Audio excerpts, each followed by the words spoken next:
यस्तो भगवानको प्रतिष्ठा शाश्वती समा काम मोहित भएको रावणलाई पञ्चपक्षको घोडा जस्तै काम मोहित भएका राम र मन्दोदरी रावण र मन्दोदरीमा मन्दोदरीलाई छोडेर रावणलाई वध गर्नेवाला यस्तो भगवान हजुरको शाश्वती समा हजारौं हजार वर्षसम्म हजुरको प्रतिष्ठा रहिरहोस्।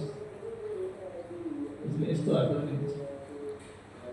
उत्तम काव्यको धेरै अर्थ हुन्छ। उत्तम काव्यमा धेरै अर्थ गर्न सकिन्छ।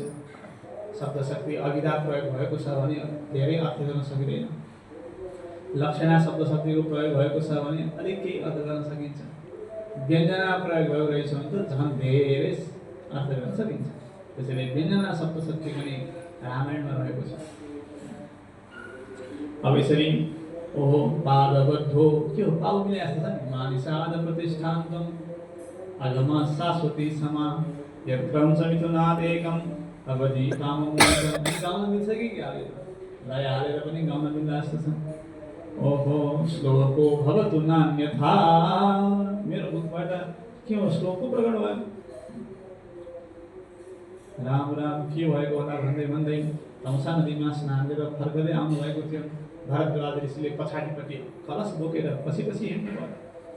आश्रममा आउनुभयो, बस्नुभयो।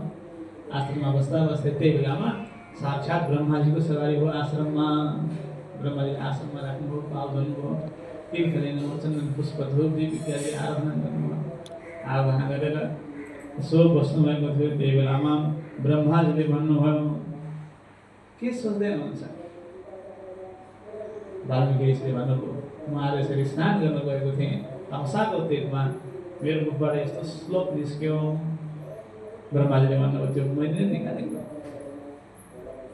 तिम्रो मुखबाट यो श्लोक मेरै प्रेरणाले प्रकट भएको हो। के को लागि थाहा छ? रामस्य चरितं कृष्णं कुरुत्वं ऋषि सत्तम। रामको दिव्य चरित्रलाई हजुरले लेख्नुहोस्। धर्मात्मनो भगवतो लोके रामस्य धीमता व्रतं कथय धीरस्य यथा ते नारदात् श्रुतं। म त हजुरले रामचरित्र नारदजीबाट सुन्नुभएको छ। हिजो सुन्नुभयो मूल रामायण नारदजीबाट वाल्मीकि ऋषिले सुन्नुभएको। हजुरले त्यो मूल रामायण श्रवण गर्नुभएको छ नि। भगवान् रामको दिव्य चरित्र हजुरले लेख्नुहोस्। रहस्यं च प्रकाशं च यद्वृत्तं तस्य धीमता।